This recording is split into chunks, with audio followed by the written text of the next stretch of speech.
বর্তমান যে নির্বাচন প্রক্রিয়া, এই প্রক্রিয়া দিয়ে ইসলাম প্রতিষ্ঠা হবে না। কারণ এই প্রক্রিয়া শিরিক কুফরের সঙ্গে আপোষ করার প্রক্রিয়া। এই প্রক্রিয়ায় একটা লোক যখন পার্লামেন্ট মেম্বার হয়, সর্বপ্রথম তাকে মানুষের তৈরি বিধানকে, আইনকে তারা শপথ নেয় যে এর মর্যাদা রক্ষা করব। তাহলে শিরিক কুফরের ব্যবস্থা গ্রহণ করে নিয়ে আপনি আল্লাহর দেওয়া বিধান কি করে প্রতিষ্ঠা করবেন? আমরা দেখতে পাচ্ছি যে আবারও বাংলাদেশের সেই যে প্রাচীন রাজনৈতিক সংস্কৃতি, ভাঙচুর, লুটপাট, সেই লকডাউন, হরতাল, অবরোধ, সেই একই দৃশ্য জ্বালাও পোড়াও আবারও ফিরে এসেছে। এবং আমরা এই ব্যবস্থা আমরা আজ পর্যন্ত দেখলাম না যে আমরা কোনোভাবে এর ব্যবস্থার বাইরে আমরা যেতে পারছি। এই সিস্টেমটার মধ্যে আমরা আছি, ঘুরপাক খাচ্ছি। তো আপনি তো বলছেন যে আল্লাহ আমাদেরকে, হিজবুত তৌহিদকে তার সত্য দিন, সঠিক ইসলামের রূপরেখা দিয়েছেন, যেটা দিয়ে আমরা এই জাতি মুক্তি পেতে পারি। তাহলে আমাদের এই জাতি, তারাও তো এটা গ্রহণ করছে না, এবং আপনি রাষ্ট্রকে প্রস্তাব দিচ্ছেন, তারাও তো আল্লাহর দেওয়া সেই সঠিক সিস্টেমটা তারা নিচ্ছে না।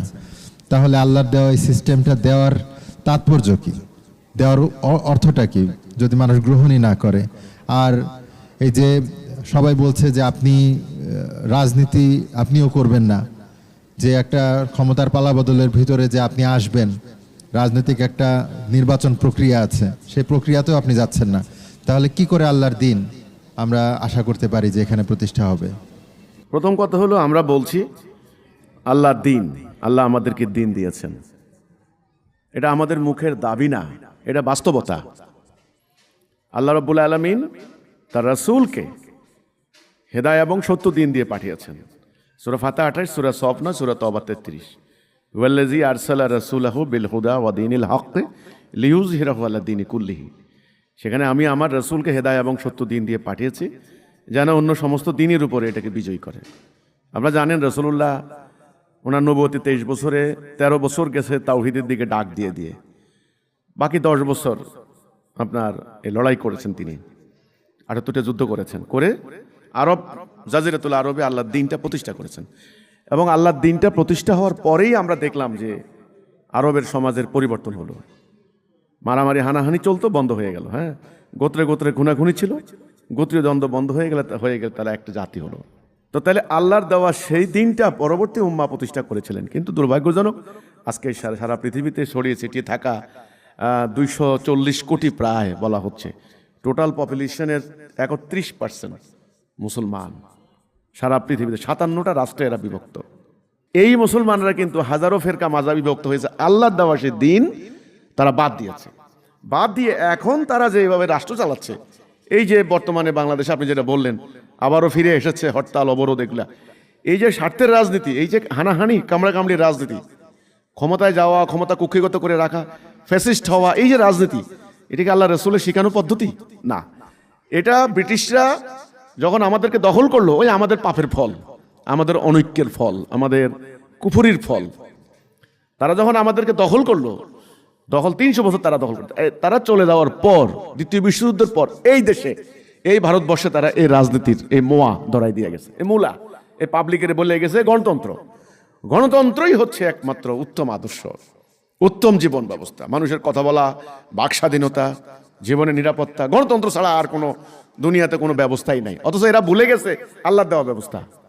এখন আমাদের দেশে যে ব্যবস্থা চলছে, আমরা এটা একেবারে প্রমাণ দিয়েছি আমাদের বইয়ে এবং অন্যান্য পত্রিকায় সংকলন, আমরা প্রমাণ দিয়েছি।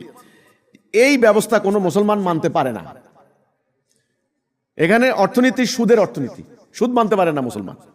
এখানে কোর্ট কাছারিতে আদালতে বিচার হয় মানুষের আইনে, এটা মানতে পারে না। আল্লাহর আইন আছে, কিন্তু কোরআনের আইন আছে। যারা কোরআনের আইন মানে না, তারা মুসলমান দাবি করতে পারে না। এটা শিরক, কুফর, আমরা বলেছি। আর যে এই যে রাজনীতি, 5 বছর পর পর, 5 বছর পর পর, এটা ইলেকশনের নামে এটা ধাপ্পাবাজি। হাজার হাজার কোটি টাকা খরচ করা হচ্ছে, যে জনগণের প্রতিনিধি ক্ষমতায় যে দেশ শাসন করবে। গোড়ার ডিম হয়েছে, গোড়ার ডিম। দেশ স্বাধীন হওয়ার পরে 54 বছর নির্বাচন কম হয়েছে। যেই ক্ষমতায় যায় সে হয় ফ্যাসিস্ট। আসলে ব্যাপারটা, সিস্টেমটা ভুল। যে হয়, যে যায় লঙ্কা, সে হয় রাবণ, ওই সূত্র মোতাবেক। এখানে কোনো ভালো মানুষ থাকতে পারবে না, সোজা কথা। এখানে অপরাজনীতি হবে, অর্থ পাচার হবে। এখানে ওই যে আরেকটা আছে না, বিরোধী দল, একটা কথা আছে গণতন্ত্রের মধ্যে, অপোজিশন পার্টি হলো খুব ম্যান্ডেটরি, মানে একেবারে বাধ্যতামূলক থাকতেই হবে, তা না হলে বিউটি অফ ডেমোক্রেসি হয় না। হ্যাঁ, ভারসাম্য হয় না। তো এই ভারসাম্য রক্ষার জন্য তারা বিরোধী দল বানাইছে। এইবার বিরোধী দল শুরু করছে এবার ক্ষমতা থেকে নামানোর জন্য সরকারে। এখন সরকারে যারা যায় তারা বিরোধী দলকে দমন করার জন্য লাঠিয়াল বাহিনী, মামলা, হামলা, গুম, হত্যা।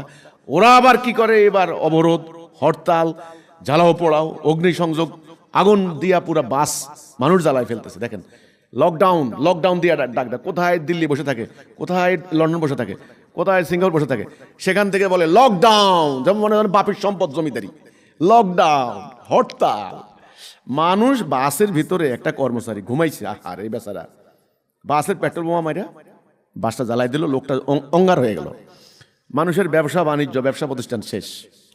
সরকারি চাকরি যারা করে তাদের পোয়া 12, তাদের কোনো সমস্যা নেই।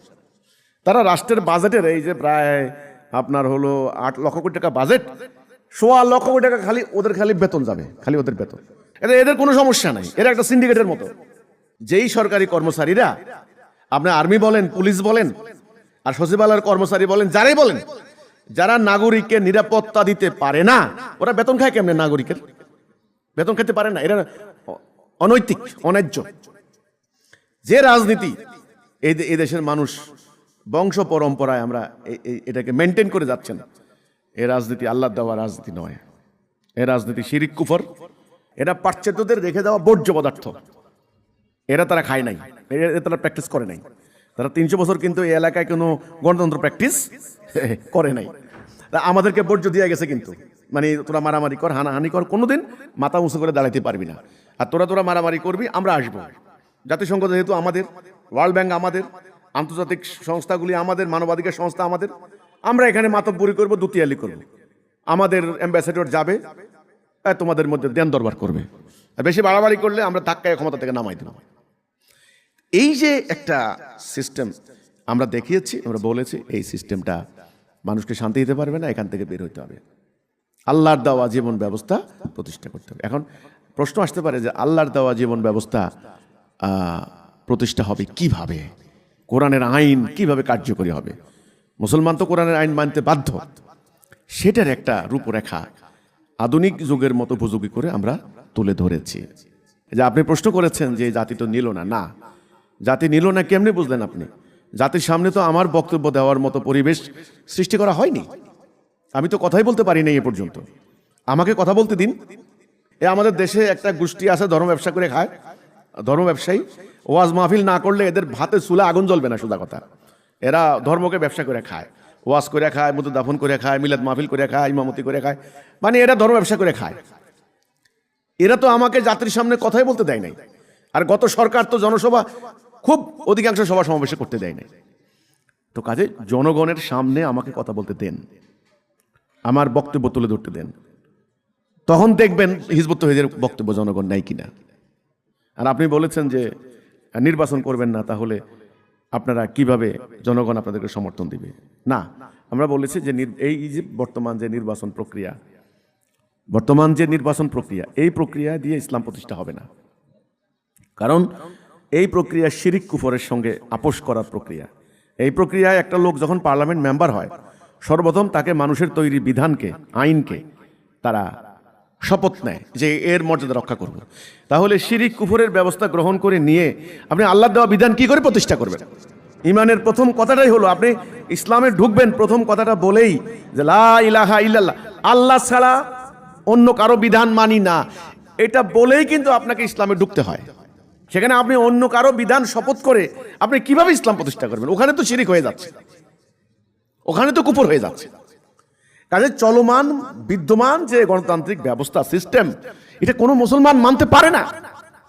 এটা পাশ্চাত্যদের আমদানি করা, এটা ঐশিক বিধান নয়, ডিভাইন কমান্ডমেন্ট নয়। আমি বারবার বলেছি এটা মানলে কারো ঈমান থাকবে না, সে জাহান্নামী হবে। একটা সোজা হিসাব, জাহান্নামী হবে। নামাজ পড়া, রোজা রাখা খামোখা।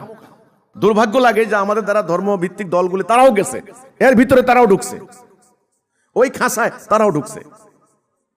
এই খাঁচা থেকে তারা বেরোতে পারবে না। আয়রন কেজ যাকে বলা হয়, আয়রন কেজ, এ লোহার খাঁচা, ওদের ওখানে ঢুকছে।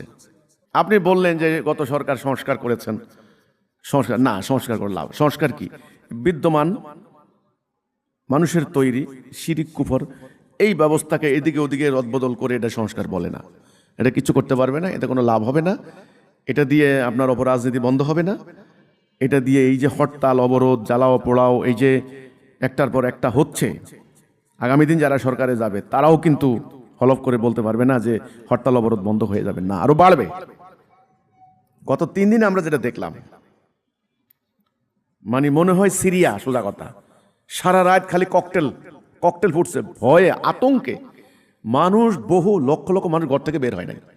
একেবারে জীবনের প্রয়োজনে যারা বেরিয়েছে 40 থেকে 50টা গাড়ি সারকার হয়ে গিয়েছে, এটা চোখের সামনে গত 2 দিনে। তো এগুলো দেখতে দেখতে বড় হয়েছি আমরা। এই অরাজকতা, এই জাহান্নাম, আমাদের বাচ্চাগুলি এখন অনেকটা ট্রমাটাইজ হয়েছে মিয়া, অসুস্থ, ভীত, আতঙ্কিত।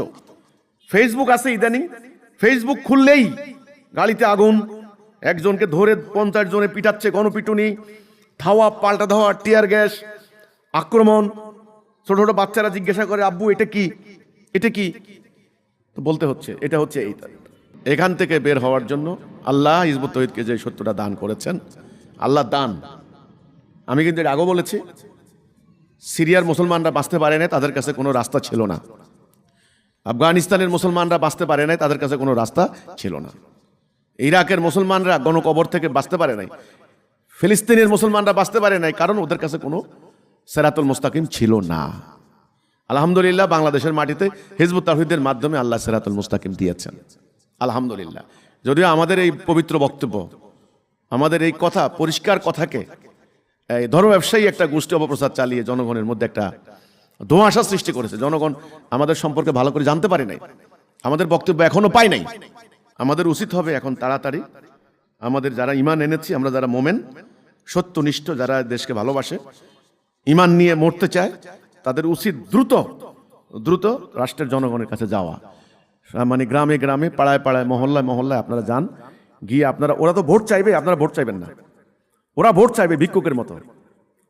যেই লোকের জীবনে মানে বাড়িতে যায় না, তার পা ধরবে এখন, তার পিঠের ময়লা সাফ করে দিবে মুছতে মুছতে, হ্যাঁ, কোলাকুলি করবে, ভাই বাবা বলবে, আব্বা ডাকবে, আব্বা আমারে ভোট দেন।